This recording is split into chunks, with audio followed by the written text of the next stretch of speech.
যে আপনার কল্যাণ রাষ্ট্রে গঠন নিয়ে আপনার এক সময় যারা আপনার সহযোদ্ধা ছিল এরা কেউ কেউ এখন সরকারে আছে, তো ওনারা কি এরকম কোনো রোল রাখছে কল্যাণ রাষ্ট্র গঠনে? বা এটা ইন্ডিভিজুয়ালি তো কেউ রাখতে পারবে না, গভর্নমেন্ট রাখবে।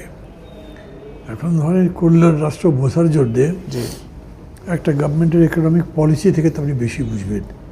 সামনে বাজেট আসছে, জি তো সেই বাজেট যদি আছে এর মধ্যে গভর্নমেন্ট যে আউটলাইন দিয়েছে জি এটার মধ্যে কল্যাণ রাষ্ট্রের কোনো ফিচার নেই, এখন পর্যন্ত নেই। তো ইন্ডিভিজুয়ালি 2-4 জন থাকলেই তারা কী করবে? কিছু করতে পারবে না। একজন তো পরিকল্পনা প্রতিমন্ত্রী আছেন, জি উনি কোনো পরিকল্পনা দিতে পারেন। আপনার তথ্য উপদেষ্টা আছেন এখন। আচ্ছা ধরেন এরকম 3-4 জন যাই থাকুক, 2 জন থাকুক, কল্যাণ রাষ্ট্র গড়বার লক্ষ্যে যে বাজেট সেটা তো তারা দিতে পারবেন না। এখন ধরেন ফ্যামিলি কার্ড একটা কল্যাণ রাষ্ট্রের ফিচার হতে পারত, জি কিন্তু এটা দেখতে হবে।